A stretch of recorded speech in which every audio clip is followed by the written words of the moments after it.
आकृति और आप देख रहे हैं इंडिया पब्लिक खबर। यूपी चुनाव 2027 की सरगर्मियों के बीच अब बाबा का बुलडोजर गरजा तो उस पर सियासत होना तो लाजमी है।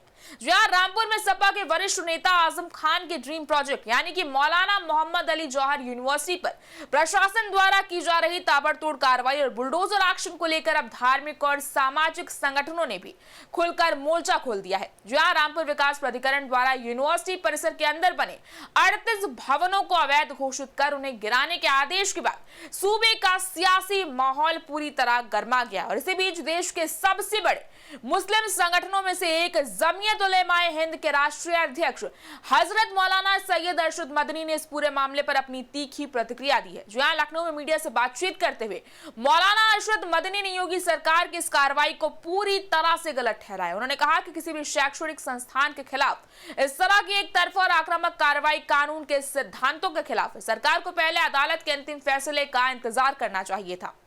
बता दें कि जमीयत उलेमाए हिंद के अध्यक्ष ने जौहर यूनिवर्सिटी मामले में कानूनी प्रक्रियाओं का हवाला देते हुए सरकार की कार्यप्रणाली पर गंभीर सवाल उठाए हैं। उन्होंने कहा जो कुछ भी किया जा रहा है वो पूरी तरह से गलत है। भले ही निर्माण कार्य में किसी भी तरह की अनियमितताएं पाई गई हो, लेकिन कोई भी ढांचा गिराने से पहले मामले का फैसला अदालत द्वारा किया जाना चाहिए था। मदनी ने तर्क दिया कि अगर यूनिवर्सिटी प्रबंधन द्वारा किसी भी तरह का कानूनी उल्लंघन या नक्शे की अनदेखी की गई है तो कानून के तहत सरकार के पास जुर्माना लगाने का पूरा अधिकार है। दंड के तौर पर भारी जुर्माना वसूला जा सकता है जो कि कानून में स्पष्ट रूप से प्रदान किया गया है। इस दौरान मदनी ने इस बात पर सबसे ज्यादा जोर दिया कि किसी भी विवाद या विसंगति के मामले में सीधे तोड़फोड़ करना या भवनों को ध्वस्त करना पहला या एकमात्र विकल्प नहीं होना चाहिए। शिक्षा के एक बड़े केंद्र को इस तरह निशाना बनाना दुखद है। उन्होंने आगे कहा देश में आग बरस रही है, नफरत की आग लगाकर इस पर सियासत करना गलत है। हम इस मुल्क के लिए आजादी की लड़ाई लड़े। मुल्क के अंदर मुखालिफत बहुत पहले से ही चल रही थी। वो कहते हैं कि ओम नमः शिवाय ओम सबसे बड़ा है, वही हम कहते हैं अल्लाह अकबर यानी अल्लाह सबसे बड़ा है। रामपुर में जिस तरह यूनिवर्सिटी पर कार्रवाई हो रही है उस पर सियासत हो रही है। जिसके नाम पर ये यूनिवर्सिटी है वो जिंदा रहना चाहिए। उन्होंने कहा सरकार अगर कहती है कि जौहर यूनिवर्सिटी को गिरा देना चाहिए तो ये गलत है। यूनिवर्सिटी में अगर कुछ गलत है तो जुर्माना जमा कराया जाए, ना कि उसको गिराया जाए। इस देश में आज फिरका परस्त का काम किया जा रहा है। वन नेशन वन इलेक्शन भी एक सियासत है। ज्ञानवापी मामले पर सुप्रीम कोर्ट आपसी बातचीत से इस मसले को करने की बात कही, लेकिन इस फैसले का निस्तारण अदालत को करना चाहिए। मौलाना मदनी ने कहा कि आप नफरत की आग को नफरत से नहीं मिटा सकते। नफरत की आग बुझाने के लिए प्यार और मोहब्बत का पानी बखेरना जरूरी है। इसलिए मैं तमाम मुसलमानों, तमाम हिंदुओं, तमाम सिख और ईसाई, तमाम बुद्धिस्ट और हिंदुस्तान के हर शख्स से कहना चाहता हूं कि एक दूसरे के साथ प्यार मोहब्बत का बर्ताव करें, खासतौर पर मुसलमान के साथ जो यहाँ बड़ी संख्या में है। इतना ही नहीं, मौलाना अरशद मदनी ने मदरसा चलाने वालों से कहा कि अपने आसपास के लोगों को अपने मदरसों में बुलाएं और उनको दिखाएं कि आप वहां क्या पढ़ते हैं, कुरान क्या कहती है।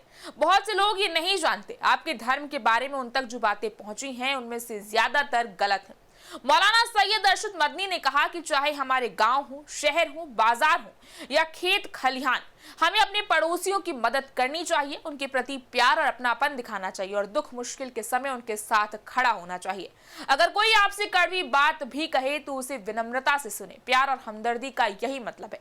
अब देखिए, मौलाना अरशद मदनी का यह बयान ऐसे समय में आया है जब रामपुर जिला प्रशासन ने जौहर यूनिवर्सिटी की घेराबंदी पूरी तरह सख्त कर दी है। प्रशासन ने 15 दिनों के अंदर यूनिवर्सिटी के अधिकांश हिस्सों को हटाने का अल्टीमेटम दिया है।